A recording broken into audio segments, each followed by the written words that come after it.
You are listening to Dudes at 4 a.m. episode 17, brought to you by Good Old Memes. And here's one for you. Guess who it's about? Tries to come up with a good introduction, can't think of anything funny.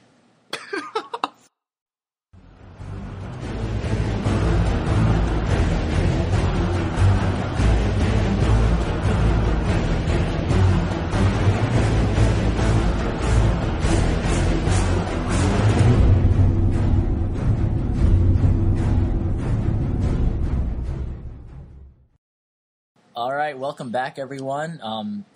If you guessed Alex for the meme, you are completely correct. Yeah, that's pretty good. Yeah, no, definitely true there. So if you hear any crying in the background, that's Alex. Yeah. Tries to do a Dudes at 4 a.m. episode, cries all the time. That's also about Alex. Tell story, no point.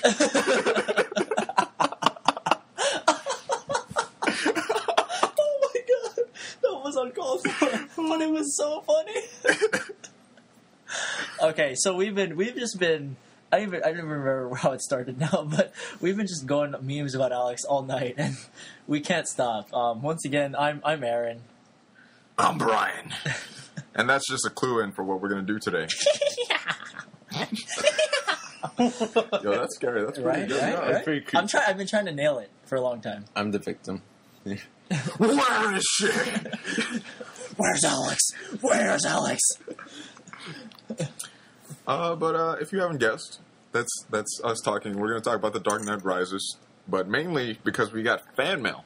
Who wants to read the fan mail? I'll do it. It's All right. facing me. Yeah. Okay. All right, boss. All right. Dear Dudes at 4 a.m., comma. Hello, dudes. I'm a big fan of what you guys do and really enjoy the content of what you guys talk about. Aww. I recently watched the movie The Dark Knight Rises and wonder if you guys could do a podcast of this movie as well. I listen to the podcasts of other movies, and the insight you guys give is too amazing to express with the words I know. Oh, my heart's melting. Thank you guys for trying your best to produce podcasts and keep up the great work. Your fan, Steven. Exclamation point. Exclamation There point. was an exclamation There was an point, exclamation point. What a great guy, first of all. Steven Wu. Great fan. What a character. Great fan. Love the fact that we actually know this kid because he's awesome. And what a great suggestion, which is why we're here today. I mean, yeah. I've said he's our biggest fan because he actually comments on our videos. True. Yeah. He Everyone likes him. He Maybe does, favorites him. I don't know. Probably. No, yeah, he's a very, very, very loyal fan, and he's actually. I mean, he sent us an email, so he's actually good to go. Yeah. Requested. An Actually, episode Steven's The been Dark on Knight one of our podcasts before. He was playing Yu-Gi-Oh! In the background that one true. time. That's very true. But yeah, it's good to hear from him. Glad people Definitely. are listening. Definitely. So, People. Steven. Or person. Or you know, person. People. Person. People. So, Steven, we responded to your email, and here we are, finally talking about The Dark Knight Rises, 2 weeks after its release? Yeah. That should be a fair amount of time to say Definitely that fair people have amount. seen it. Yeah, I would hope so. Yeah. Well, I mean, spoiler alert for people who haven't. Yeah. We're about But, to go through this Yeah, movie. but seriously though, I've seen it 3 times already, so if you haven't seen it yet, please Please go see it. It's really, really good. stop right now. Go see it. We're about to talk about things that'll blow your mind, so Blow your mind. So go see it. If Oh, you can. but before we go into it, just want to say, yeah, we've all talked about the Aurora incident, so our hearts go out to all the families that are definitely suffering through it. And I know a lot of moviegoers are kind of paranoid because the Dark Knight sales tickets, they were on top this past weekend, but they were a lot lower than expected just because of a really big paranoia with the movie about going and the associations the criminals have had to the villains. Right. And yeah, it's a really scary thing. That's the biggest massacre that we've had in a while. I even read an article the weekend after it released that not even just The Dark Knight Rises, but they followed trends, and even movies in general that weekend were down because of what happened. Yeah, all so a lot of movies who had their second week opening or their third week opening were much lower than usual because of what was going on. I mean, it's expected. Yeah, with something like that happening. Because what happens when you don't have Batman? It's just... No, it's true. No, I mean, I'm trying to joke about the matter, but honestly, I do feel bad for all the victims and such. Heart goes out to all of them, and then also all the people who have to deal with some really terrible imitators who I've heard about imitators who are doing it now as a joke, and those that needs the bomb scare. Yeah, that needs to stop. Yeah. So just be safe. In all seriousness, be safe. If you, it sucks that we have to say it, but if you see anyone dressed up or just awkwardly like that, just tell someone. Try to get out of there. Be careful. Yeah. But I mean, also, like, we shouldn't always be fearful, like, and these things do happen, but... Oh, yeah. I mean, we shouldn't let something like this stop us from of course. trying to enjoy a movie like this. Or Can't live in fear. All right. Yeah. Exactly. No fear. Exactly. So anyway, Dark Knight Rises. Now to the movie, the actual movie. Let's go. Let's just get underway. What an ending to a trilogy. One word. Go. To describe the movie. Incredible. Unfathomable. I'm gonna go with what am I gonna go with? I would also accept breathtaking because I literally could not breathe for I like 10 breathtaking. minutes. Breathtaking would be my word, or just like joyful. Joyful. Yeah. Yeah, unbridled joy. Yeah. If I could put two words. Unbridled joy. Unbridled. I was so satisfied with the movie. Me too. If Avengers didn't, The best word I would feel like is closure. Yeah. That's just word too. Yeah. Yeah. Which which is rare in some trilogies. It is. It really is. There are lots of holes in a lot of plots nowadays, and like Nolan. I mean, of course, Nolan wouldn't do that. Holes are an understatement. Yeah, They're just freaking valleys, like Grand Canyons in plots nowadays. But freaking X-Men and Spider-Man. I know. Yeah, especially superhero movies, and Nolan really nails. He is very, very, very methodical. He has well thought out plans. He's just very good. He's a very good director. Yeah. And the great part is he's not just a director. He's a director and screenwriter. So you know, it's him developing his stuff too. Right. Exactly. You know, it's just it's cool that the direction he did take it with, because like to start with the inspiration for the movie, we're big. Oh, these guys are trolling. But no, keep going. All right, no. So we're big comic book nerds, so we kind of try to follow up and see what, like, we've been anticipating this movie for a while, as you saw in, like, episode 12, I believe, that we were just so ready and pumped after the Dark Knight trailer. Yeah. But, so, like, this story starts off with, like, a Bruce Wayne that's been on the run after what happened with Harvey Dent and how Batman took the fall for his death, I believe. I mean, I don't know about on the run. He just kind of called it a day. Well, it's 8 years after the Dark Knight, but it literally starts like it starts with the eulogy that was started in the second movie, and then it transitions to present day, where like there's another tribute to Harvey Dent Day. Yes, new, and there hasn't been a Batman sighting since. Yeah, and that's he just kind of called it a wrap. Yeah. And that's part of the thing that we've been talking about. It's a realistic kind of thing. Like, you know, like he was on break. Like he was chilling because like he was getting away from it. And that's kind of, you can't really be a superhero every night. And he took a break for 8 years. That's you know, especially because he's a realistically physical like hero, like who takes beatings and things like that. Right. And I think with this movie, Nolan really takes a shot at the old Bruce Wayne, because like, you can tell Bruce Wayne's arc is where he creates... I mean, it's really obvious. Nolan's biggest theme is that Batman is more than just a hero. He's more than just a mask. He's more than just one single person. He's a symbol. A legend. Exactly. And which has really never been done before with a superhero. Like, Nolan really deconstructs what it means to be a superhero. And his point is that these people... You know, not even just Batman, but these heroes that we look up to are symbols, and it doesn't matter who's behind the mask, because that's why the mask exists. Is that it hides any being. As long as that mask is there, you can have hope. You don't have to fear. And you see Bruce Wayne's arc is where he creates it. In the second movie, he tries to get rid of himself behind it and tries to get away. But like he says in Rises, he hasn't been able to give everything. He hasn't been able to keep up everything yet. Yep. And what he's alluding to is his life.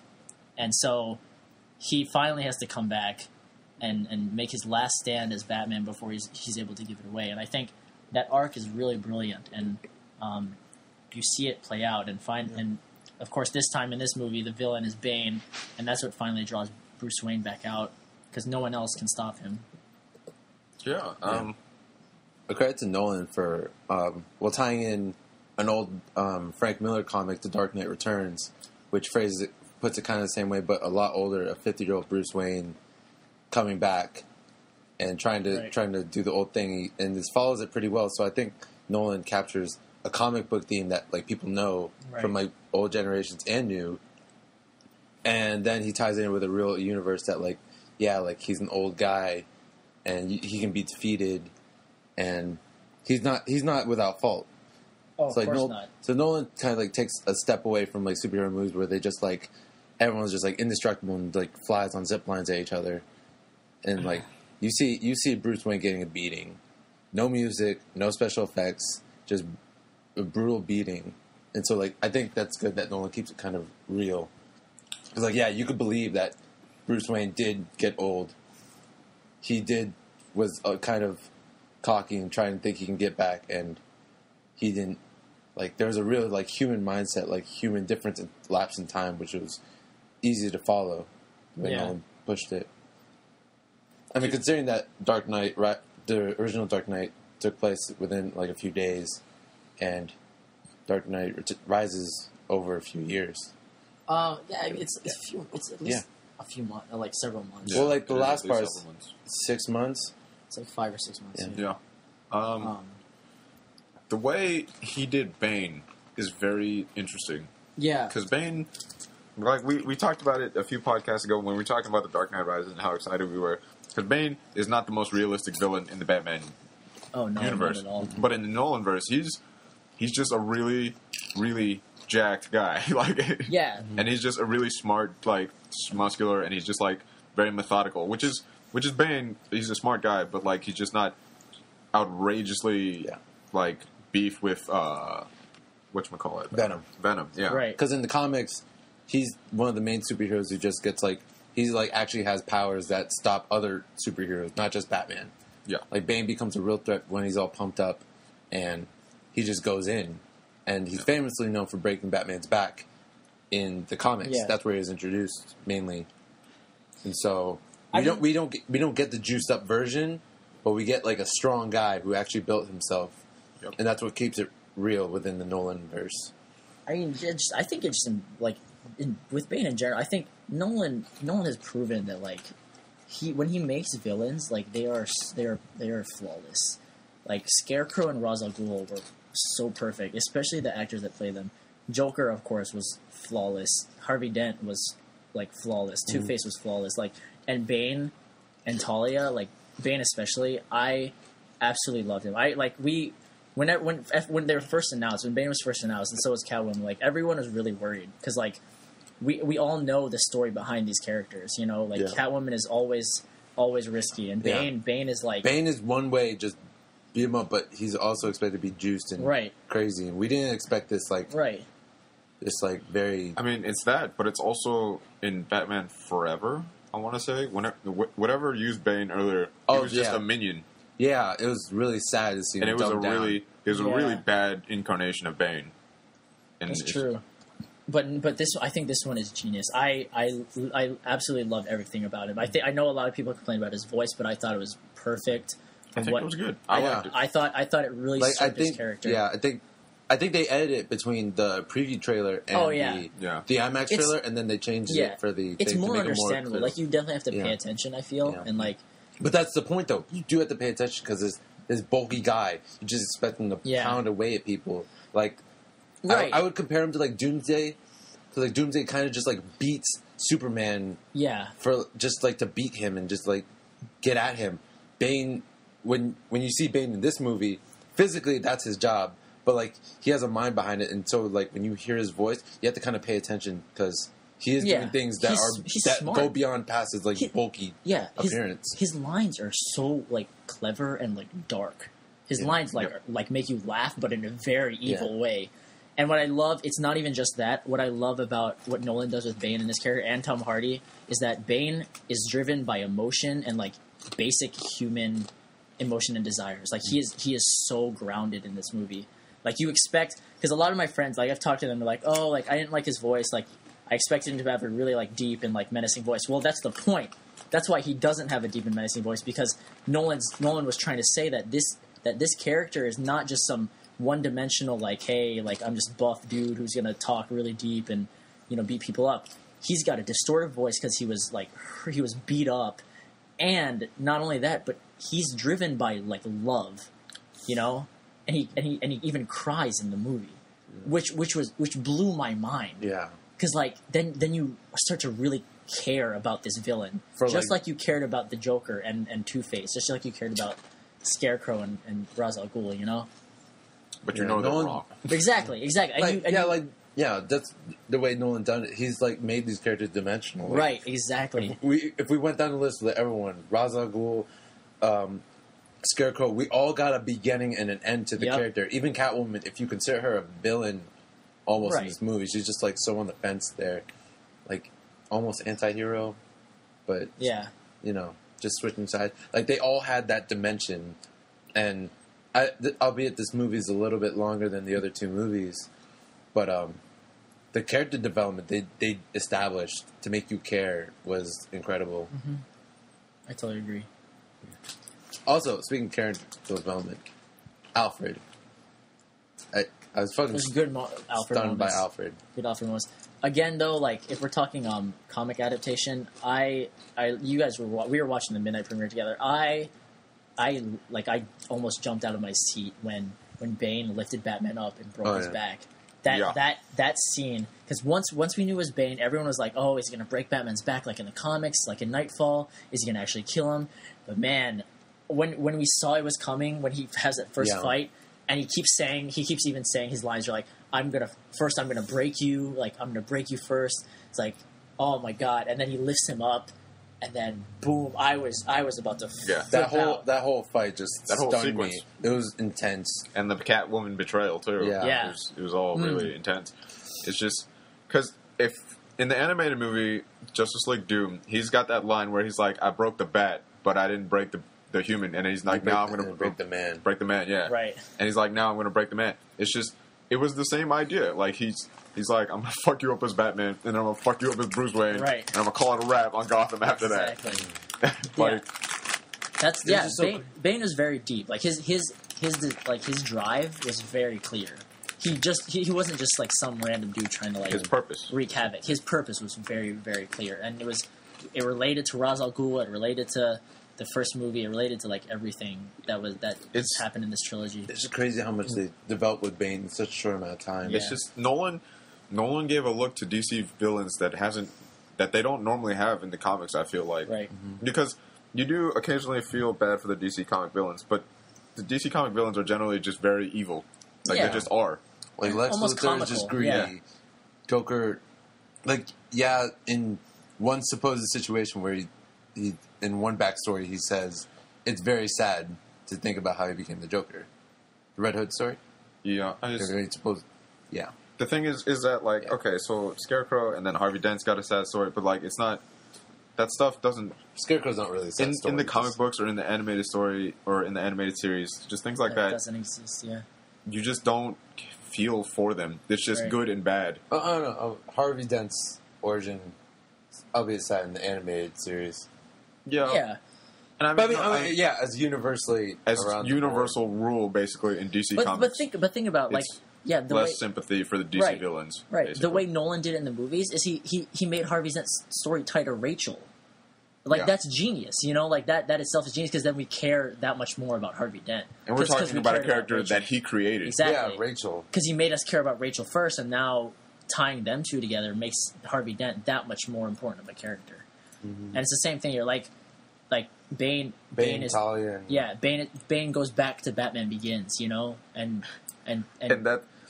that's actually something because in the comic books, when you think about it, that is a superpower that Batman does have. He resists women like nobody's business. Right. He doesn't pursue any relationships like all the way through. Diana. Exactly. I'm Batman. Like Diana, who's Wonder Woman, or Selena Kyle, who's Catwoman, and so on and so forth. Zatanna, you know, he doesn't do that. But like in the Nolan verse, he's very real because he created a character like Rachel, who he's not like resisting. Like that's somebody he deeply cares for and wanted a future with. Right. You know. That's crazy. Which is a big part of this movie. And which I love because I think you haven't seen it a lot because of Rachel, but like in this movie, like you see Batman's like playboy side. Yeah. You know? It's like him and Selena Kyle have a thing, and then him and Talia like get together. Came out of his room for the first time in 8 years, hooked up with a girl. Exactly. So that I think Nolan like there's a lot going on in this movie, but he nailed so many aspects of Batman. Really, yes. It was really So good to many finally see some of the traits of Batman that have been missing. That the things that you love about Batman. Like that's the thing. Like capturing like the essence of the comic book characters. Like Green Lantern. That's why we were so disappointed with it, because it wasn't like a Green Lantern movie. It was a superhero movie that just it was a summer called, blockbuster. Yeah, it was this called is not Green a summer Lantern. blockbuster. This is freaking Batman, the third movie. This isn't a good superhero movie. This is a good movie. Just movie. The trilogy itself is not only the best superhero trilogy, but it's one of the best overall. Yeah, I would put action it with adventure trilogies. Yeah. In I'd put it up movies. with Lord of the Rings. Yeah. No, yeah. Yeah. With Star Wars. Yeah, with Star Lord it's of the a Rings, great trilogy. 4, 5, 6. Yeah. Okay. Of course. All right. As long as we're on the same page. Yeah, of course. Yeah. Just got to clarify that. I real know. quick. I totally. We agree. always have to. Always have to be sure. But to go back, like, Yeah, it's an amazing movie that was like there's so many things that can go wrong with a superhero movie, as we've seen with X3 and Spider-Man 3 and Green Lantern.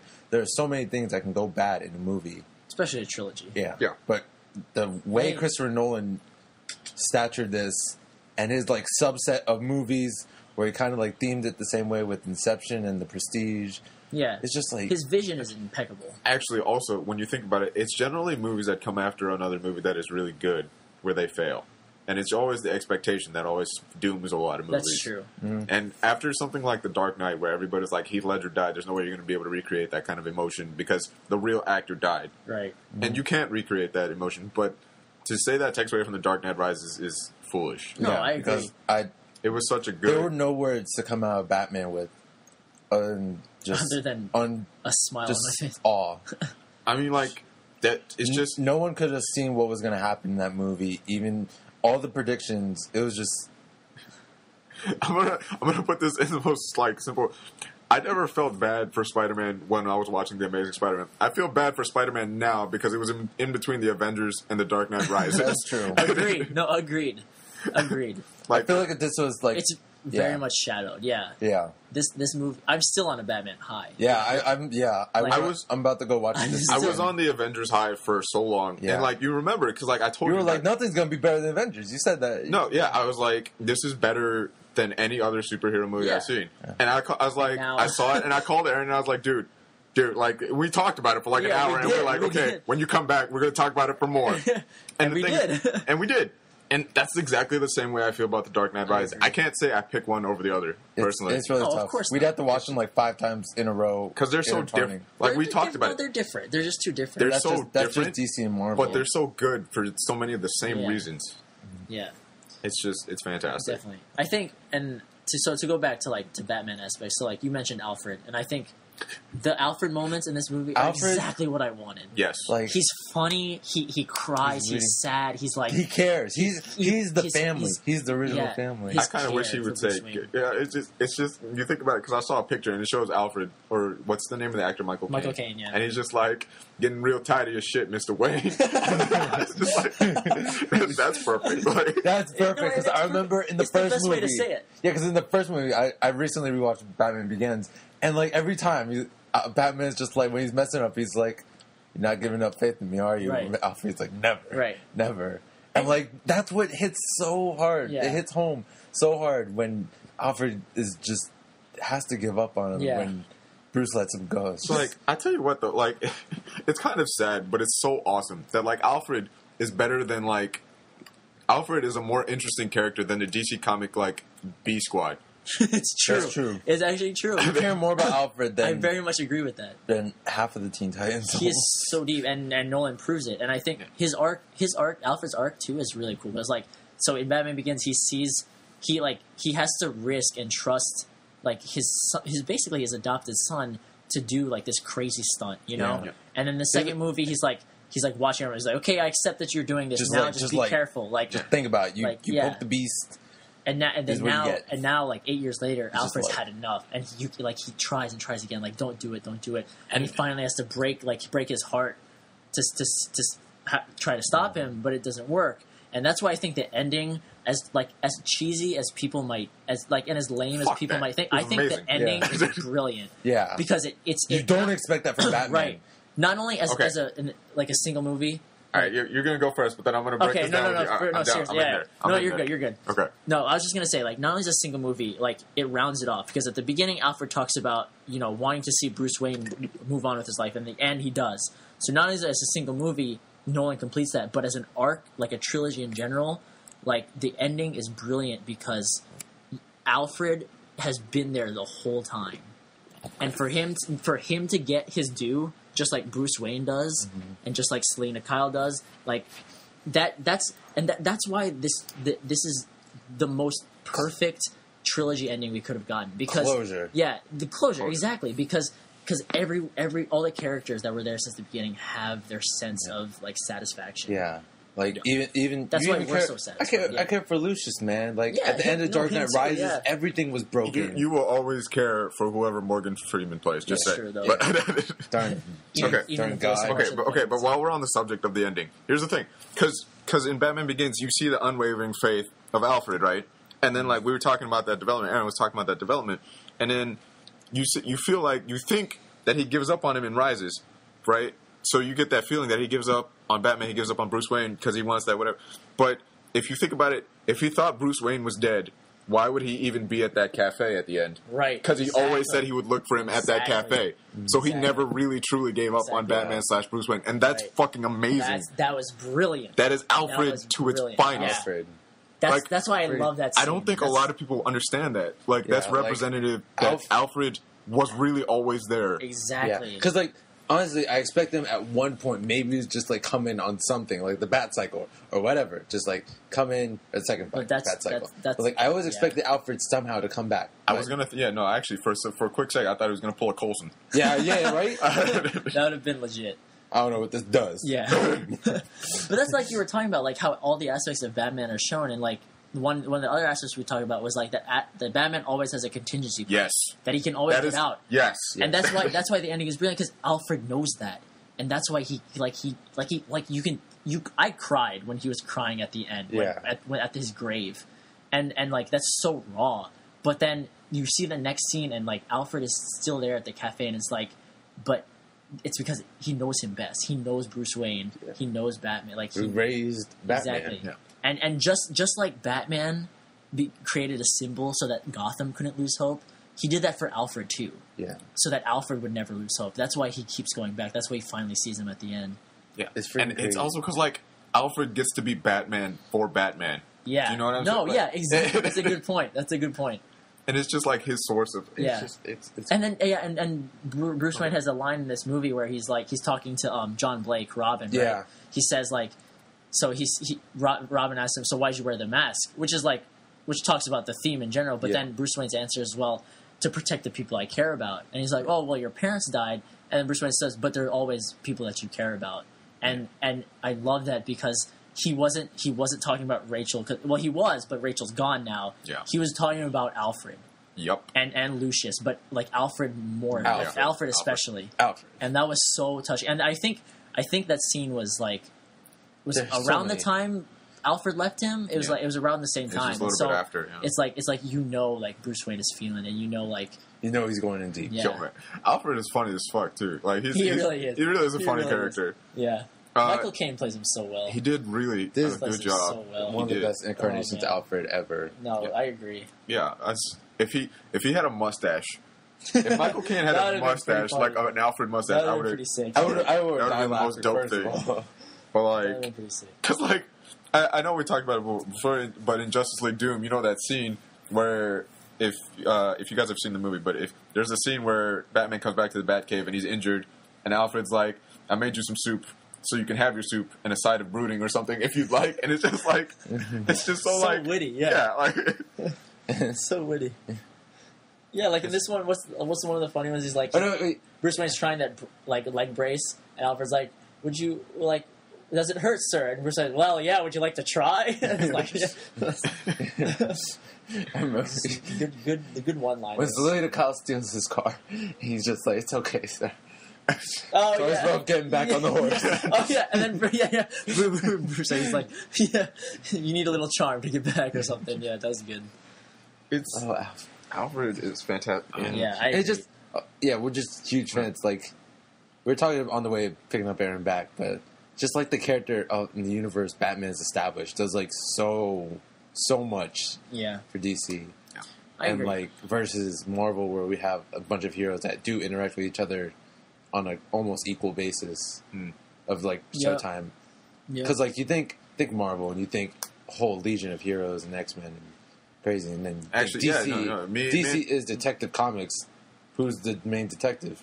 Yeah, and me and Erin had this kind of discussion actually because like DC's A Squad is the most well-known group of superheroes in the world. Like Superman, Batman, Flash, Green Lantern are the most recognizable. Namely Superman, Batman though are like Superman, Batman, and Wonder Woman are like universally known. Like they're more known than anybody.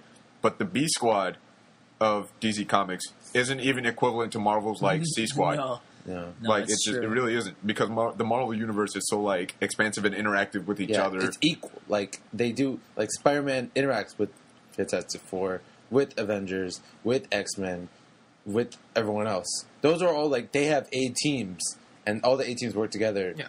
And so like each A team is the equivalent of one hero on the A Squad of DC. And it's like okay, so if you're in the Marvel universe, you have A. worked with Iron Man, B, hated Iron Man, or C, slept with Iron Man. Very good point. And you could say that about, like, Captain America. A, hated Captain America, or B, teamed up with Captain America, or C, bromance with Captain America. Yeah. Like, it's just... It's true. Everyone's worked with Spider-Man. Everyone works with Wolverine. Yeah, it's just... Everyone loves the Fantastic Four except Doom. Just... Doom. And all the villains know each other and team up on... a regular basis. It's crazy. Yeah. Like the villains are like almost their own show, and for DC, you got Batman's Rogue Gallery.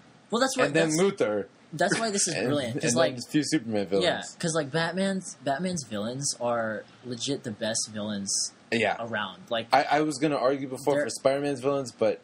I know. Because Spider-Man has powers. That's the only thing that's behind me. No, it's true. Because Batman fights the superpowered without powers.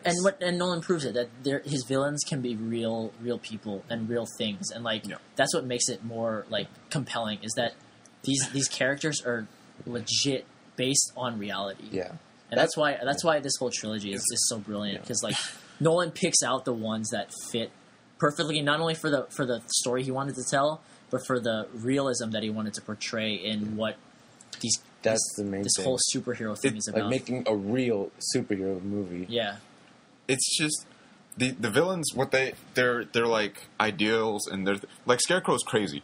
But like he's crazy, but he tries to make you scared. Okay. But then Joker, he's just crazy. But it's just straight chaos. He's just straight chaos and crazy. But like how does Batman beat that? So Batman beats Scarecrow. And then, okay, so let's move on just to Joker. How did he beat Joker? He's just more crazy. Yeah. Batman out crazy the crazy guy. Yeah. Like, I don't know. You didn't know, like, you could think I thought he combats everything with, like, the opposite. Like, through the fear, he's, like, confident. He's, like, assured in his plan. I would argue, me personally, I would argue the reason Batman is so amazing is because he's batshit crazy. Yeah. Well, that's true. Bruce Wayne is a crazy... Like, he's wearing a bat suit. Like, that's... He's wearing a bat suit. And he has no limit to what he will do. Because he broke the limit. He got the sonar system. Alfred talks about that, yeah. And it's like... And Lucius was like, I can't be behind this. Although, funny enough, when he was searching for Bane in Dark Knight Rises, I was thinking to myself, I was like, man, I wish I had a sonar system. Yeah, sonar system. For real, though. Then you wouldn't have to ask Catwoman. I would honestly argue... Batman's greatest quality is that he's batshit crazy. Yeah. Like, I agree. He has no limit on what he's willing to do for the sake of good. Yeah. No, because remember, so you remember in The Dark Knight when the people in the ship are about to blow each other up? Mm-hmm. Like, it doesn't, like, normal people wouldn't trust, like, their own city to save themselves. And Bruce Wayne does that. That's crazy. He risks thousands of people's lives because he trusts, like, he inherently thought they would do the right thing, but that's scary. That's when you think about it, that's scary. Especially because Batman trusts no one. Yeah. Yes. But that's the thing, though. I think the point of that whole thing was that he created this idea of hope. He trusts ideas. He doesn't trust people. His whole symbolism is hope. So he trusted himself enough to be like, hey, these people have seen me, they've learned from me. So I think that they can do the right thing just like as I have, whereas the Joker is not. Yeah. And that's why why he has to come back and rises. Yeah. Because like the whole thing is like he never compromises any of his morals. Exactly. Like the whole reason it feels like going on a tangent, he like feels like he failed Robin when he let him die is because he like failed that trust, that the like idea that he'd always be the one to sacrifice himself before anyone. And so like in Dark Knight Rises, like the Joker's calling out his mask. He beats him. Dark Knight. I thought I didn't have it right. Yeah. Anyway, but he doesn't compromise his cowl. He finds a way to beat the Joker. Same thing. Batman. Well, same thing for Rises. Yeah. Same thing with Rises. He doesn't compromise his body or his. Yeah. And it's just also because like, and think about it. At the end of the Dark Knight, he's willing to become a villain. How many other heroes do you think are willing to become the villain for a city just so it can prosper? He has enough faith in that city that if they believe in something that it's going to become a good city and it's going to clean itself up. Right. That's fucking batshit crazy. Yeah, it is. And it comes to like screw them over, but like at the same time it worked for 8 years, you know, like it only got messed up because because Bane came to town. Because the League of Shadows came back into play and they weren't done, you know, and so he had to come back and beat him again. He's fucking crazy. Yeah, he is, and I think what's brilliant is like, so the Dark Knight Rises is perfect name because like this movie he becomes Batman again. Like you see him basically come from hell to come up and save his city. Yeah. And his back is broken, and then he gets up and like tries to like he like repairs does push-ups. His own back. He like works out like right away. Like that's crazy, but it works. And who the fuck is gonna make that jump without the rope? Yeah, that's crazy. Yeah. And it was I thought that was all brilliant. Like you get to see him. He's deconstructed. He's brought all the way down to his like his first moment of fear. Back up. Yeah, exactly. Like it's like imaged so well with the analogy of the well from the first movie. Right. It's like the same brick pattern. Nolan friggin' staged it perfectly to have it like seem like straight up the same well, and it's just like the same theme he put from the first movie. It's like when we fall down. Exactly. So we learn to pick ourselves up. It's crazy. And that's the ultimate one. People don't understand that, like, sometimes I feel like people forget that Batman actually is not a superhero by definition. He has no superpowers. No. Would I call him a superhero? Yes. No question about it. But does he have superpowers? Is he superpowered? No. No, he doesn't. So why the fuck would you make that jump without a rope? That's what makes him awesome. After trying to do months of rehab, when you just you got your back busted. Yeah. Right? And you know that your city is about to blow up in 6 months. So what you're going to do is you're going to repair your shit in 3 months. You're going to get out of that place. You're going to come back. You're going to have 1 day left to disarm a bomb, and you're still going to do it? And you're going to sacrifice your own life to do it. But it's believable because this whole time we've been watching Bruce Wayne, and like it's like, well, he doesn't have limits, you know? Exactly. Because he's fucking crazy, man. Exactly. That's what I'm saying. Exactly. And that's why it still works, because we learn, like, this guy doesn't have limits, and that's okay because he's such a badass. Exactly. And I love like this movie too, especially drives home the Gotham Batman relationship. Yeah, like just how much Gotham is a part. Gotham is a character, and it's done so well. And we were talking about this too because Gotham and Batman is a special relationship because no other hero is attached to their city like the way Gotham and Batman are. Send the whole Green Lantern Corps; they won't be able to handle Gotham. Yeah, like no other hero can handle Gotham's business. Yeah, like imagine the detective work that goes into solving half the crimes. Like you can stop a mob with superpowers, but you can't stop like the ideas and the perpetuating crime, the mindset of Gotham. Like they're saved by someone without powers who believes in ideas. Not just Superman just swooping in. If you look up Batman on DC Wiki, there's a quote about him by Superman, and Superman says, I admit that sometimes I think of Bruce as just a man in a costume, but then he pulls out some kind of crazy idea or a gadget out of his belt, and I'm glad to call him as an ally. Like, that's perfect. Yeah. Like, sometimes you might think that Batman is just a regular person, but you realize he's fucking crazy and amazing for so many different reasons. And just think about who's saying that. It's freaking Superman. He's come back from the dead. He goes into suns. He lives in outer space, and he's only weak to, like, a green rock. And he forges suns. He forges suns. He made super robots. Which is pretty cool. That's pretty damn cool. Yeah. And he considers Batman an ally. Yeah. And they're pretty much equal. Yeah. That's Give or take a few arguments, but still, they're pretty much equal. it's just okay. So The Dark Knight Rises is an amazing movie. What else haven't we talked about? Like this? Whoa! What about- we can talk about every character's development. Okay, well, so We need to talk about Catwoman, so Talia, All right, Catwoman, with- and let me Robin. put Catwoman in short real quick. Everybody thought Anne Hathaway was going to be terrible. She was amazing. I was so scared. I was was- so I thought she scared. was going to. I thought she was going to do a expected fantastic job. Yeah, I was really scared at first, but like in Nolan we trust, and I wholeheartedly That's the believe way I that. rolled with it. Yeah, and I believed that for a Nolan we long trust. time, and he didn't disappoint, and Hathaway didn't disappoint. everyone's like the costumes whack. Why But are the you costume hiring? made perfect sense. But oh my Catwoman. god! And Nolan, for the love of God, he does so well to make things believable. The idea of having Catwoman's goggles Her flip ears. up and then look like Ken ears, that is so brilliant. It's so small. Yeah. It's so small. it's such a tiny detail, but it's genius. And she's never referred to as Catwoman. Exactly. Yeah. She's just Selena She's- Kyle. yeah. We just called her Catwoman. She's referred. I think in one of the news articles Bruce Wayne looks up, it's referred to as the cat, the or cat something. burglar, Yeah, the or cat something burglar. like that. Yeah. Clever. That's it. Very, It is. very clever. Yeah. I think Anne Hathaway, there are lots of versions of Catwoman out there, and I love Anne Hathaway's version because it's vulnerable and but so also- true to material and Yeah. so fresh. Yeah, Like she's this, like Selena Kyle. Well, I remember. I think like her best is probably either from the anime universe or from Year One. Because like Year One, Yeah. you get like the backstory of her right being where she's vulnerable. Yeah. But she's also independent. Like Yeah. she tries really hard to take care of herself, but she's very much vulnerable. Like when you see that first switch from the maid in the opening scene of Dark Knight Rises to Selena, it's just like she just did this on her own. She just Yeah. robbed Bruce Wayne / Right. Batman. And I love the the almost like the Black Widow thing that Anne Hathaway does, where she tries to act all Yeah. innocent and act very Oh no, vulnerable. very quiet. You know, where in the first scene where she's she tries to be a cook and she tries to act so cutesy and stuff, and then in another scene where I think that was like she's at the bar and then the police come in and all of a sudden I was almost freaked out. Because remember that scene where Anne Hathaway starts screaming at the Yeah. bar to look like she was a victim? I was And freaked out. I she's- was like, "What the heck's going on?" I was like, "Oh my god, that's genius!" And Anne Hathaway acts it so well. That's almost like a jab at everyone who just said oh, she's just some girl actress. Oh, no. and Oh, she's just she nailed okay, it. yeah, I'm just gonna own all she your nailed faces it. and she has- trick Batman. Yeah, Trick Batman. she had funny lines too, and her arc was really well done. Where Yeah.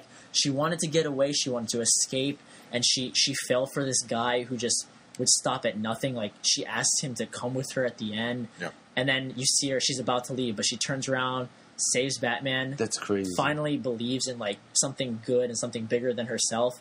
And then at the end, where she's with Bruce Wayne, she finally gets away. Oh, by the way, he's batshit crazy simply because he's like, I'm going to trust you by giving you this identity eraser Oh, joint. yeah. But I'm going to go ahead and go back into Yeah. this city and not think that you're ever going to come back. But I know you're going to come back Exactly. because I'm crazy. Contingency plan.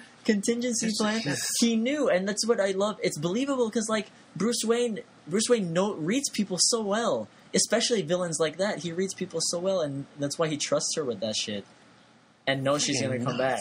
And he also, and you can also tell slowly that he's falling in love with her or whatever, which I think is really awesome. Yeah, Batman falling in love. That's the contingency. Right? So, needless to say, I think Catwoman is done really well. She was so in this amazing. movie. So I don't know. Oh, yeah, she said, cat got your tongue. Oh Yeah, yeah. right. That's Okay, a word. good line. That's a very good. line. But I didn't. Were there cats in the movie? No. No. That's the only that's thing, and the I thing. don't know if I can respect that. would have liked it. I don't know if I can respect that would too. like it better, but I think I respect it. There's no Well, I mean, in the first movie, I think because he kind of embraced the bat, so kind of not to see Selena being on her, Right. rescue the cats, love, a little bit weird. But right. for the movie, it didn't take away from it. No, and I was think, just that's kind of Yeah. weird. But I like that she had a little a girl with her. the girl to follow her though. Yeah, which was cool because that's that, fitting. that happens in the comics. Yeah, She has someone who she cares for, tries to help. Yeah, or um, an assistant. survive. Yeah, that was good. Oh, yeah, but we also talked about this. In the years and years of our Batman fanboy fandom moments, I've never seen Batman walk anywhere. Yes. And the montage of him walking with Catwoman just blew my mind. Yeah. Just this is fucking Batman. He's walking somewhere. And I was just like, what? Yeah, and okay, so another Alfred Troll moment that he wasn't actually there for. Batman had to walk around his own house, and he got his own mail. That just absolutely blew my mind.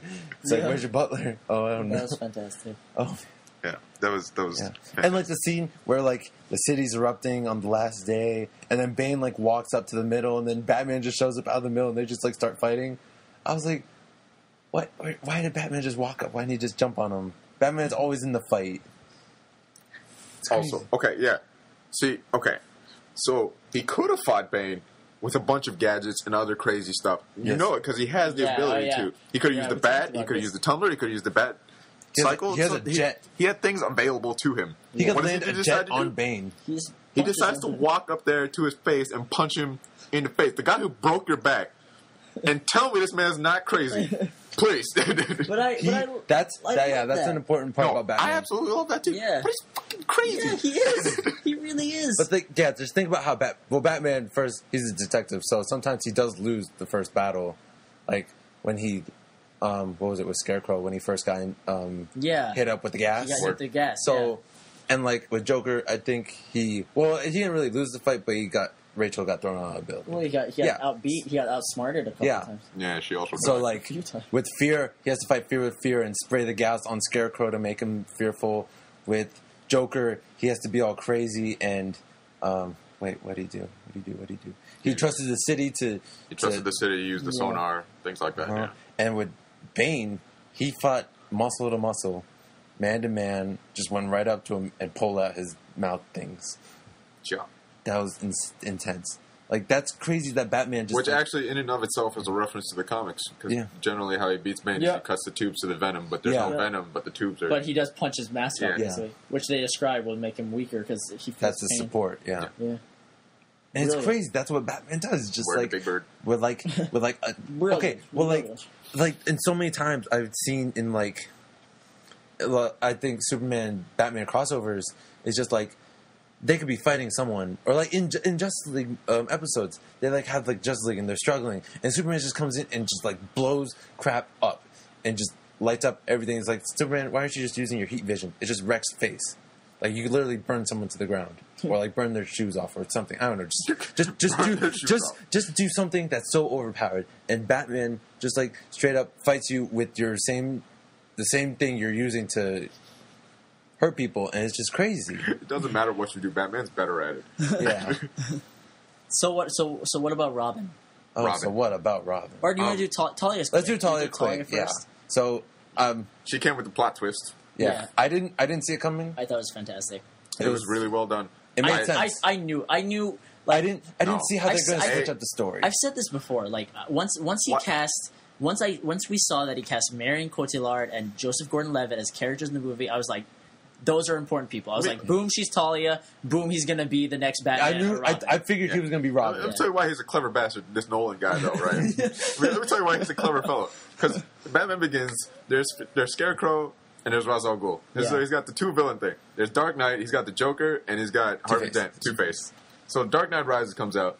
He's got Bane, and then you think he's got Catwoman because Catwoman betrayed him. He's not. But no, it's not Catwoman. It's Talia. It's Talia. So you thought you had two villains, but he didn't reveal a third villain, but it was actually not a third villain because it was two villains all the time. That's fucking fantastic. And that's why this is the perfect trilogy because... Is Nolan Batman? He had a contingency plan for Heath Ledger dying. Well, okay, but that's... no one knows about that. No one knows about that. Hold on. But the trilogy, so at the beginning, it's Ra's al Ghul and the person he hires to help him, Scarecrow. And in Rises, it's Ra's al Ghul's daughter, Talia, and the girl she gets to help her, continue her plan. It's basically the same villains, but just the next generation. It's crazy, which is brilliant, and I love how you try not to think about it at first that she's Talia, where she's helping Bruce Wayne with this new energy project. They're trying to help the world. She looks like a good guy. They make love to each other. Yeah. But honestly, once they had sex, I was like she's Talia because Bruce Wayne doesn't because that's also an iconic moment in the comics. Yeah. Just like Bane breaking his back, that's also an iconic one. And I think I think the reveal is just brilliant that she is the kid who came out of the well, and she hates her father, but just wants to finish what he does because that's how she was raised. She needs closure. Yeah, she needs closure herself. Because if you know the comics, you know that Ra's al Ghul didn't have a son. Right, which they made us believe, but then of course it's like, well, no, damn it. He's a master of misdirection. And freaking Nolan, he hitting almost the well, the Lazarus pit, as the big hole. Like, it wasn't the pit of immortality, but you see Ra's al Ghul in the freaking. It's the opposite, yeah. Yeah, it's just freaking crazy that he just put Ra's al Ghul and fit Talia just. And I love how I love how Marion plays Talia, where she's also very psychotic because at first she's very innocent and she's hiding under the shadows, and then once she reveals herself, she is also batshit crazy because once she crashes the truck, you realize she did everything to make sure that thing would blow up. She covered every single ground to make sure that the bomb would explode in Gotham. But you can't have more backup plans than Batman. Yeah, and that's what makes it good, is that Batman finds a way to get out of it. But the fact that Talia thinks everything through is just so genius. It's damn, that's who she is. That's why Batman fell in love with her. Yeah, that's Ra's al Ghul's daughter right there. And that's crazy that it's kind of like she's playing the same character in Inception, but we still didn't see it. The betrayal just hit so home. Right. It's just really okay. He's fucking crazy. No, yeah. Wait, are we talking about Nolan now? No. Everyone. Batman. Bruce Wayne, Batman, always. People just don't know, man. His superpower is that he's crazy. He's psychotic. Even Robin says it all the time. It's I can't be Batman, man. I can't be the Batman. If you don't believe that, hopefully after listening to this podcast now you understand. Batman's superpower is that he's crazy. just go watch the trilogy. Just do it. No, seriously. See, because Alex is on our side now too. Actually, read the comics. He's pretty crazy. Actually, read the comics. He's fucking crazy, man. No, I'm going through the animated series. He's still pretty crazy. Yeah, he's crazy. It's probably a superpower, actually. That should be like on the wiki page where it says paraphernalia and equipment. He's crazy. Yeah. Special powers are crazy. So what about, last but not least, then John Blake or Robin? Oh goodness, Robin. Okay. It's okay. I call. Okay, well, first about the name, which people have asked me about too.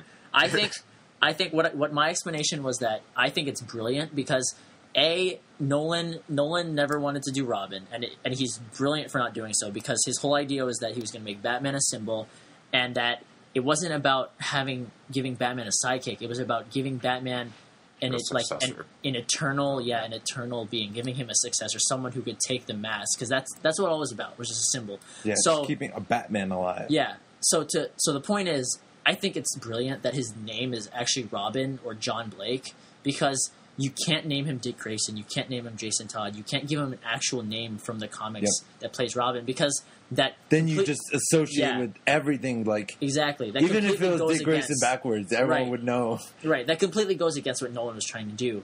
But to name him Robin, just to not only tell the people who are not really deep comic fans, but to tell the people who are, just everyone knows. Hey, Nolan's hey, I know that you're looking for this guy to be Robin. Well, I'm just going to name him that because he's going to become the next.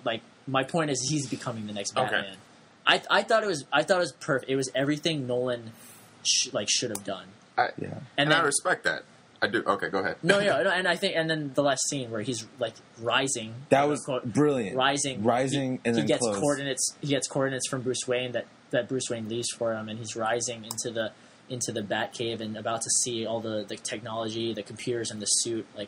I think his arc was perfect. He's a guy who knew Bruce Wayne from the beginning, knew he was Batman from the beginning. He's trained where his arc is he's a cop, then he becomes a detective, just like Batman is, and then he learns how to finally defend himself and attack people. And he has a relationship with Gordon, right? Which is also important, right? And then he moves on to become Batman. I thought, in 2.5 hours, that's brilliant. And just to add on that, he comes from a foster home, and every every Robin so far has been like abandoned by their father, except for which works because that's so fitting in so many levels, but it's not specific. So you kind of like get the hint that it's almost Robin, but you don't know until. But that's the point. It's not supposed to be Robin. He names him Robin to give him that idea, but he's not supposed to be Robin. He's supposed to be next Batman. Just like technically Robin is.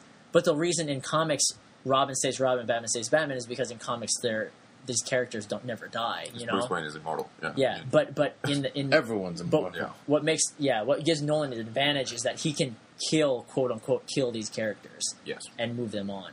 He's to live in the Ultimate Universe. Exactly. There you go. Ultimate Batman. Needless to say, the characters are perfect in this movie, and Robin is no less. I'm trying to think. Agreed. No less perfect. And I respect that. But wait! Just before we get onto that, how crazy is Scarecrow? Just like showing up in there, he's crazy.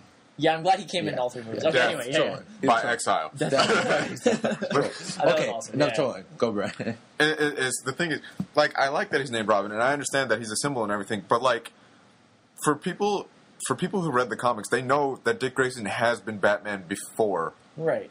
And so, to say that his name is Robin, his real name is Robin, I don't know. Like, I like it, and I understand where he's coming from, but you can honestly say he's Dick Grayson. Like, it just... but that's the thing, like, because since Nolan never wanted to, like, it doesn't fit for have Robin's story. He would have to have a younger person. If he wanted to do Dick Grayson, he would have to give him the whole like acrobatic background, and then it would be way too obvious for us. The surprise wouldn't be there. Yeah, you know, because like when Batman met up with John Blake near the end, and they were fighting those goons. John Blake took out one, and then Batman took out the rest. I expected to see John Blake just go in. And I think that was the point. Like, I was supposed to see a Robin Batman thing, and that's not what happened. That's why it was surprising later. But that's what here's what I'm saying. So, like, had his name been Dick Grayson, right? And just keep the entire story the way it was. This would have just been, and the way I feel like it would have been accepted is that people would have just accepted that Nolan changed the mythos of a character. Oh yeah, true. So he could have easily just named him Dick Grayson, and it would have been true. Yeah, no. Or not just I definitely would have went with Dick Grayson. Yes. if you were picking any Robin, of course, definitely go with Dick Grayson. Yeah. Especially with the character as likable and popular as... and the thing is that he does have the main characteristics of Dick Grayson when you think about it. Because he's hot-headed. He's hot-headed. He respects Bruce Wayne and Batman for what he does, but he kind of has a different method at first. But then he realizes, once he can see through the eyes of Batman... He realizes what he goes through, and that's exactly what happened when Dick Grayson took up the cowl. He realized that he couldn't handle being Batman. Not that I'm saying he can't handle being Batman in this particular movie, because you don't know where this is going. You're just going to assume that he goes on to be Batman. Which is perfectly fine with me. Yeah, because you get like some of the fundamentals of Robin too. I was watching an animated series, so I'm like kind of on that fix. But like when Robin, he was trying to find the killer of his parents, who like messed up the trapeze wire, who killed his parents. That like. Kind of messed him up, and he went out for revenge. That's like in this movie when like John Blake's ready to like shoot someone, and he accidentally does it, and like he feels like that guilt. Well, he defends himself, and he feels guilt, which is perfect because Batman doesn't kill people. Yeah, and like in the show, like Batman was the whole point was like to let him feel that rage, but like realize that that's not the way. Right. Like that's what Batman's whole thing. Just don't kill anyone.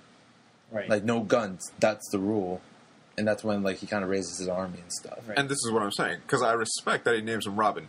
But I feel like he also could have went with Dick Grayson. Yeah. True. It's a really tough call. It might have ended up worse, though. Yeah. Like, at least the people. Because then people have been like, that's true, where's Robin? Where's Robin in the movie? Yeah, that's true. Right, exactly. So, I mean, I think I understand both ways, and it's really cool. But I definitely respect Nolan for what he did, and I think I'm still satisfied. You see that? You can argue with it, but you can still respect his point, and that's amazing. Exactly.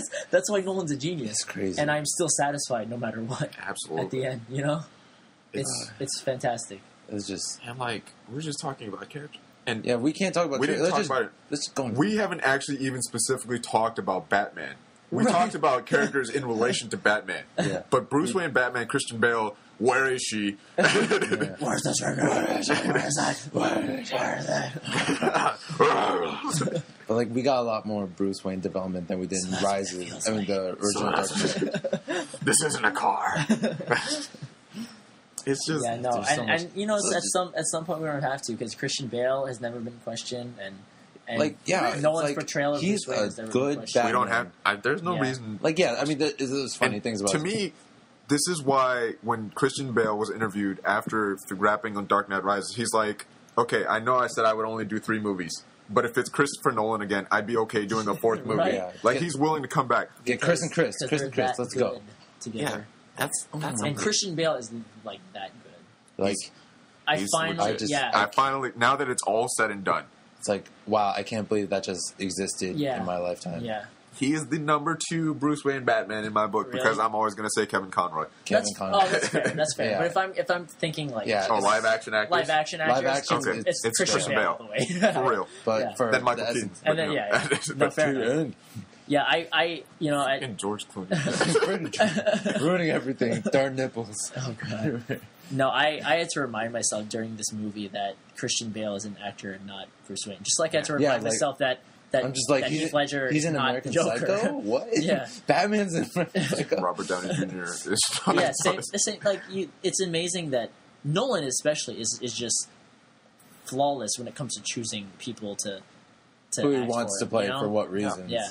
And they do it correctly, and I think Christian Bale's Bruce Wayne is just the cast. Good. He's got everything in it, like the humor, the charm, the smarts, like the diligence. He knows how to not smile. Yeah. The grunt. The voice. Oh, it's great. And in this movie, Batman, like we said, he finally gives up his life to save Gotham. Gives up everything. And you think his it's all over. His only family. You get to write his ending, basically, because he goes off and does what he wants. Right, but in and my I love ending, that. To me, it's just like he comes back to Gotham. No, yeah, because probably. Batman, just because I love, because we're comic book people. Yeah. But nothing ever ends. For any moviegoer that's regular and doesn't actually follow the comics, like, he can go live a happy life. He deserves his rest and his break. Right. So, like, for anybody who's ever played Metal Gear Solid, and this is complete tangent, but anyways, so like Metal Gear Solid. Spoiler if you're it's tough life, whatever. So the point is, spoiler alert: Solid Snake lives one of the most jacked up lives that you will ever hear about because he's a clone and he doesn't get to live a full life and he's sterile and so many other things that are bad. And at the end of Metal Gear Solid 4, when he finally gets to rest, like he finally gets to call it quits and gets to call it a break, gets to like live his life for however long, you feel so complete inside when that happens if you've played all of the Metal Gear Solid games. And that's what it is for Batman, for Bruce Wayne. You just feel so good, like he finally gets to rest. He gets to be Bruce Wayne. And that's so satisfying. That's why even as comic book fans, where Bruce Wayne is always Batman, in this movie I'm just like, yes, like I want him to move on. Batman, I'm like, I'm so happy he's like sitting at that cafe with Selena Kyle and just chilling because and he seeing Alfred happy. Yeah, because they all deserve it. Yeah, and I would say like as a fan of TV, as the TV shows growing up, my ending is Batman Beyond, where Bruce Wayne and Selena Kyle chill and they might come back to Gotham, where this John Blake Robin character does his own thing. But that means at one point Batman has to try it again. Well, yeah, but my ending for Nolan, with the cane. No, but I think the way I see it is like John Blake learns on his own, and then after a few years, Batman is finally back, but as this new guy, and then Bruce Wayne comes back. He's kind of old. He's with Selena Kyle, and then now they're just a team. Terry McGinnis. Yo, I'm telling you, man. When he's like, my real name, she's like, use your real name, and I was like, please. Oh my God, are you Terry McGinnis? Are you Terry McGinnis?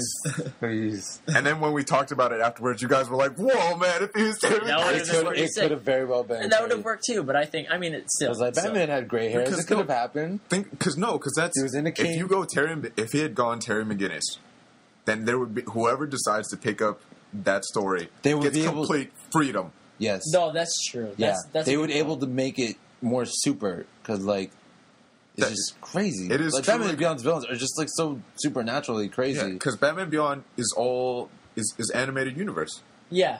So it's you get complete freedom. You can do whatever you want To go into an animated universe. You get to work from Nolanverse. Yeah, which is an honor in itself. But I mean, this works too, because like there's still so many Batman villains you could do in this universe. There are so, and why not do them with John Blake? Why not do him with Robin as a new Batman? Because he did fight some of the old Batman villains, including Joker. Even more elementary, I guess, or simpler villains like the Riddler, because that'd be a good first villain for the new Robin to take on. Yeah, or like the good starter villain, like Scarecrow to Ra's al Ghul. But you got to go 2 villains. Oh yeah, always. Which who thinks of that? Like, that's brilliant. You have two villains, and to balance them like Nolan does it each movie, that's brilliant. And to add a third. And like he's like, oh, here's Scarecrow. He's like, oh, Batman Begins, this is my new movie, I'm rebooting Batman, and my villain is Scarecrow. And he's like, oh, psych, I also have Ra's al Ghul. And then it's like, the Dark Knight is coming out, and the end of Batman Begins is like, oh yeah, the Joker's gonna be in the Dark Knight. We're like, oh shit, and he's like, well, psych, I've also got Two-Face. And then this one is like, oh, I got Bane, I'm such a badass. And it's like, no, psych, I got Talia too. It's like, he's so brilliant. Oh, and I fit Robin somewhere in there. I got Bane and I got Catwoman. Those must be the two villains. Not really. No, she's good. And then I'm gonna have Talia. Oh snap! Then I'm gonna make Alfred cry.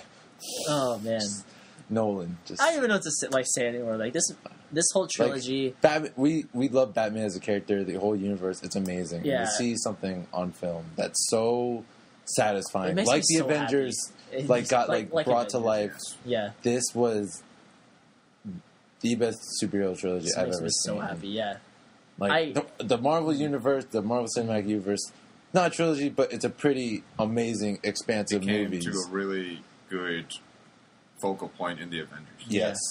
Like every other, like the Iron Man series is pretty top notch, and then all the other movies were good, and then for all to culminate in the Avengers was great, and then for this series, the Batman series, to be so consistently good for what it could not have been. Like it could have been Superman Returns, which was it could have been. It could have been, and that's the thing. It could have, or it could have been Green Lantern, where they just missed the point of Batman, right, but.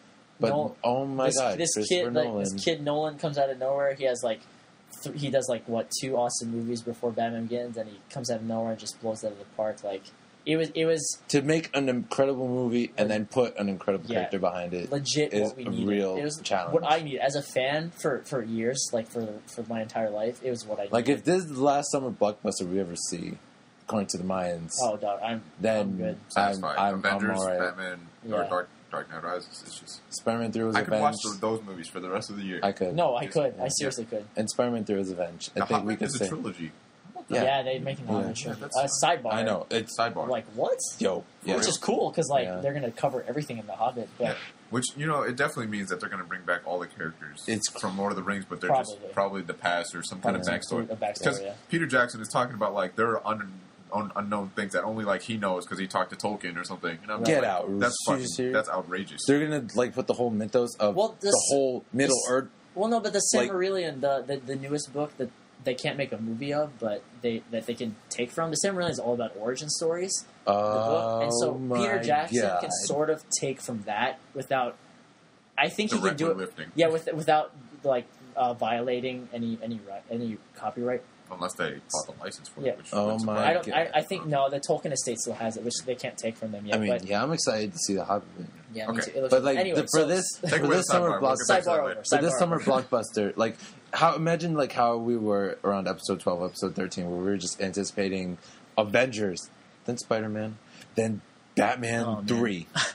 I mean, no, but like we said, I saw Avengers, but my headlights were focused on Batman. Yeah, like Avengers was like a speed bump, which became like a huge like awesome explosion. And then you took like a little detour for Spider-Man. And I took a little detour for Spider-Man, but I was on Batman the whole time. I was like, fuck yes, let's do this. Yeah, I'm like the biggest Spider-Man fan, but like Batman just blew my mind.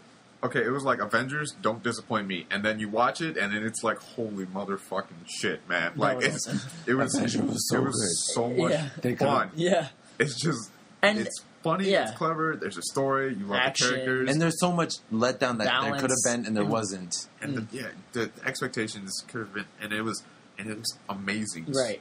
Like Which is opposite to this movie, which I think everyone had super high expectations, which, to be honest, the movie could have never lived up to. But it did. I didn't care because I thought this movie would have been like the greatest thing to exist in sliced bread. But of course, it's not. How about that sliced bread? No, it's not going to be. It never could have been what we expected it to be because it was impossible expectations. But at the same time, it was everything that I ever wanted.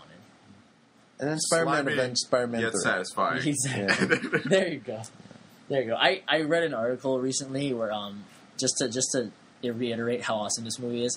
I read an article recently about these people who have reviewed the movie and said it was like like awesome, whatever. And so then some like girl posts a funny article about her one complaint about Dark Knight Rises, and her one complaint is that the climbing scene in when Bruce Wayne comes up is completely wrong. And so she analyzes she can't find anything wrong with the movie, so she analyzes the climbing scene and watches the clips. Like, she describes how she watches the clips where Batman or Bruce Wayne could have clearly like climbed his whole way without having to make that jump. She's like, you know, if you look really closely on that ledge, there are two sticking out blocks that he clearly could have reached and gotten as high as before. And I'm just like, yeah, that's right. It's like, yeah, that's the only thing wrong with the movie. That's right. I agree. Okay. Theming. But anyway, yeah, no. Okay. And here's the thing. He's crazy enough to not climb the entire tower and decide to jump without a rope. Exactly. He believes the crazy guy's in the well. Bat shit crazy. Exactly. Like, Batman is just such an incredible character. Yep. He really is. And this was such an incredible trilogy. Yeah. The themes are so deep. Yeah. They're so like raw. They're emotional. Like, this is not just pure like brainless joy. This is Batman in your face in IMAX. Home. Yeah. This hits your heart. This hits your mind. Like, It penetrates the soul. Yeah, see it in IMAX, by the way. It's pretty damn good. Yeah. For real, though. Yeah, okay. I mean, I feel you about that. I think we're calling it a wrap. Yeah, because... No, yeah, we all would just wanted to, like, dress up in cows and just go fight crime and be crazy. And all day, every day. Contingency plan for... Hope has been instilled in my being after this trilogy, so... Like... Let's just train to be in peak physical condition. And, seriously. Put on I will wake up every morning, push-ups, and do push-ups, pull-ups, for the next day of. And straighten your back. All days of my life. Always straighten your back. Yes, and try and make a jump that's basically impossible. Yeah. Make sure to have no safety. That's the only way you're going to make it. That long jump, though, with no safety, is the only way you're going to make it. Yes, that is. But yeah, it's an incredible movie. You loved how when he's climbing. If you haven't seen it, yeah. Yeah, no, just a little note. You love when he's climbing, the bats come out of the wall again. I did. Just like the beginning. Everything's perfect. Everything's when stuff comes full little circle touches, like that, man. I know. No one cares. And it's just like, okay. My heart just like and that's why, so like my favorite trilogy, damn it, I don't got time for this. But real quick, my favorite trilogy is Back to the Future. Right? Yeah, of course, you know that about me. Yeah. But it's just because how beautifully everything is intertwined and related to a different moment, and this is that, and this is like, the person who saves Marty is Marty, and the person who saves that Marty is Marty from a different time. And it's just like, everything is woven back and forth really well. And it's just to see things come full circle. I really enjoy that. Trilogy, yeah. Yep. Yeah. So if you haven't seen it, I don't know what you're doing still listening to this podcast. I've seen it 3 times, if you have seen it, then That's probably watch it 2 or 3 times to get on Aaron's level. He's probably going to see it a 4th time by the time this weekend's over. I'm trying to see it on Sunday. Second time. Because I was trying to see it the second time before, but that kind of felt good. It's all good. Yeah. We'll do it. I ain't even mad. My God. One incredible movie, incredible way to end the summer. I mean, there was a few movies coming out. It was not even the end of the summer. Yeah, I know, right? But it's not even the end of the summer, but we're calling it the end of the summer. Yeah, I would consider it the end of the summer blockbuster because it was Marvel, Avengers, and then Batman, and then Batman. Yeah, definitely. I mean, this is the end, but I mean, I'm happy. It is because it was the ending we needed. The ending we needed, but not the ending we deserved. Yes, that's the best way to put it because like it was too good. Too good to be true. Almost.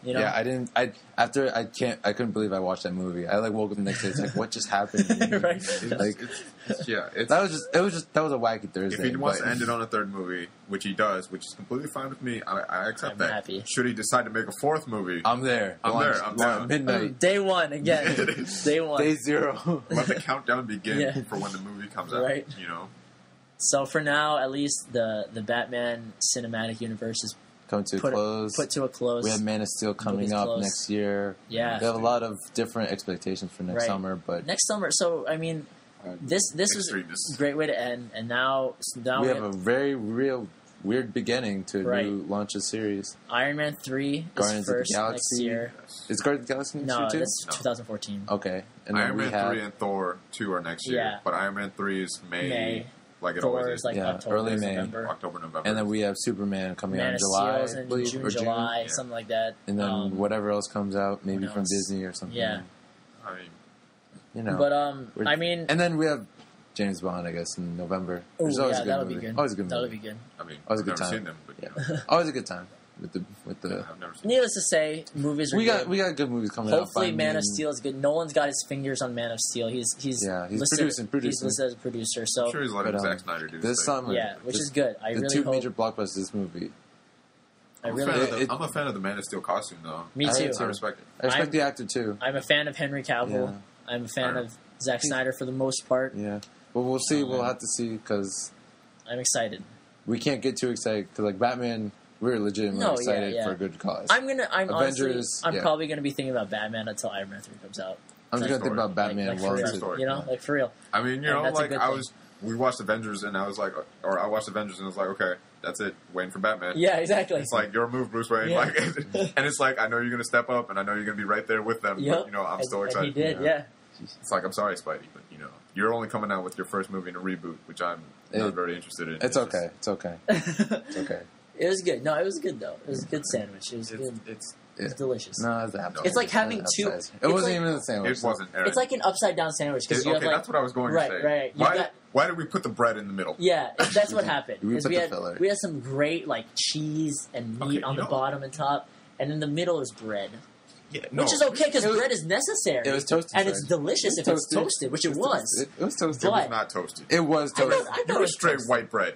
No. Hey, whoa. At least I have wheat. made my case where Or I was 9 saying grain. Spider-Man, the Amazing Spider-Man, is Batman Begins just in Spider-Man form, which upsets me. That's fair. That's fair. Okay. That's what I'm saying. That's where I'm going with. But anyway, we did a Spider-Man Well, episode. We did a Spider-Man true episode. story. You know all about Okay, that. so you could say that, or you could say like Avengers and Batman is like cinnamon flavored bread that's toasted perfectly with like just I don't know. Never mind. It can't be bread. It's too good to be bread. It's sliced bread. That's what it is. Sliced. So what would be Spider-Man? Just like Like old cheese. whoa, oh cheese. I'm just kidding. It's like turkey. It's like You know, it's. Oscar I don't Mayer know turkey. what the Okay, analogy is, alright. but it's that Pretty thing generic, you you know. have to experience and get through, and it's not that it's not as satisfying as you want it to be, but you just have to like eat it, you know, to get to the Driver's end. license test. Yeah, something, I don't know, something like that. Okay. But anyway, Whatever. no, okay. Dark So- Knight Rises, TDKR. Go watch the act. Go watch it everything is again. Directing, acting, action, Yeah. everything is perfect. And we'll see if we can ever find a summer like this. There would never be a summer like Oh, this. maybe not. Maybe not for a Nothing while. like Not for a long time. Yeah. I don't think. not since like Spider-Man 2 have I felt this satisfied with superhero movies, and I got 2 of them. Amen. Like Dark Knight Rises, that was Good Dark day. Knight original. That was Good pretty time to be mind-blowing. alive. Yeah, it's good. It was good. But I mean, to have double of that, is Even just, though we said it was a wrap like 5 minutes ago, like just 10 minutes ago. it's never a wrap. With Now, Batman. okay, this is it. I'm calling it. This is a wrap. You Is know, it I'm a- retired. This is it. I'm going to retire right now. It's a wrap. No, it's not gonna happen. I'll be back in 8 years. There's no Selena I here. wish, You're I coming wish. back. 8 years. So Steven, I hope that was everything you wanted in our True story. It's over an hour. in our Dark Knight Rises. Just like the movie, it's way too discussion. long. Yeah. Are you saying The Dark Knight Rises is too long? No, I think that's what you just I said. didn't say You that. better not have said that. No. Leave. No. Don't Anyway. even say what your name is when we're done with this podcast. Okay, so Okay. before Alex Before- talks about Dark Knight Rises, says it's too says long. it's too long. No, okay. Calm down. So yeah. Anyway, Yeah. I hope we gave enough insight. I hope Yeah. you can enjoy the movie Yeah. still. Yeah. Let us know your thoughts. Like we're happy to keep talking about it. I will talk about I mean, it we can make a whole other podcast. for the rest of my life. I will talk about we this could movie. even We can even just talk about that. Batman for the rest of the. We just drew, like, we spent an entire car ride drawing parallels, or not an entire car ride, but like parallels between DC and Marvel, but also the relationship between Iron Man and Captain America, And Superman. and Batman, Yeah. and then Batman to Iron Man and Captain America and the Super. It's just we have fun. We could turn We this do. whole show into a talk show about comics. it But, could happen. Essentially we really what should it's get become. back to getting about to life. You know, Yeah, we one of should these days. actually. One But of you know, these days. actually, it's summertime, so that's why we're escaping life. We're Yeah. talking Yeah, about we our are. That's what we're doing. Yeah, okay. Yeah, but life doesn't escape us, unfortunately. True story. While we try to escape it. Philosophers but- these days. But- Hey, yeah, maybe we'll come back. So movies are done. So our whole like summer like discussion We have a session month of left, movies yeah. are over. There's no more. There's not really any movie we're going to talk about this long anymore. Yeah. So all the episodes from now on for dudes are going to be about life or about things happening. Or some theme, unless like a really good show. Movie that surprises us. We'll get back. Or like Crazy Stupid Love, or like, we can talk about a TV show like Young Justice. Change up for a bit. Talk about Young Justice. Talk about Iron Man. We probably would have talked about Scott Pilgrim. God! Had dudes existed when that came out. Yeah, dude, that was pre-dudes. That was pre-dudes. That was prehistoric dudes. Man, so what did you say? It's been almost a year since the dudes started. It's been over a year since the dudes started. Wow, that's. This is episode 17. So sorry, guys. You guys clearly don't understand. It's a wrap. All right. So anyway, we'll talk about our year anniversary later. So dude Batman. Anniversary. I'm Erin. Did you say dude anniversary? Yeah.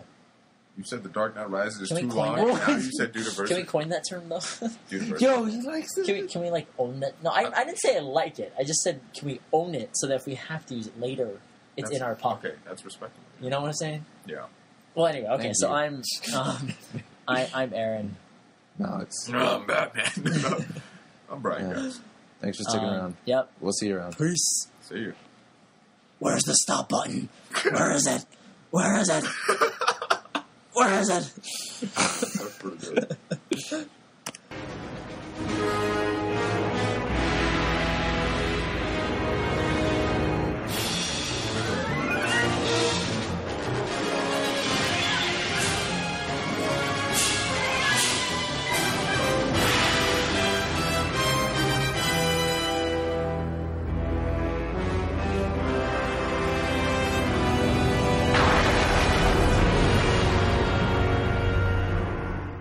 Wait, did you actually get me cake?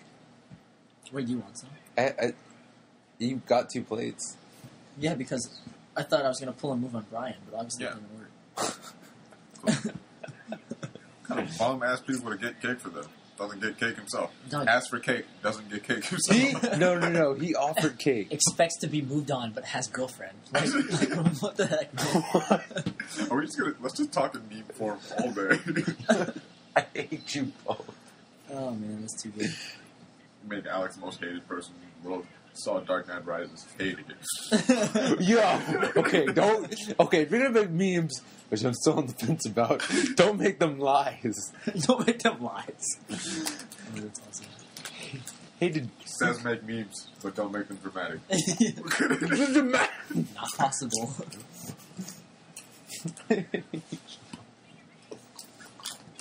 Comes up with idea, not possible. It comes up with idea. Awesome. What flavor chips did you get? No way it is. What, you don't like kettle cooked chips? I'm just saying, man. This guy. Always plain. Always plain. Yeah, that's true. Don't you eat vanilla ice cream too? Awesome. It's good, but like, you don't crave like some good shit once in a while? Like, seriously. Eats food, doesn't crave good shit.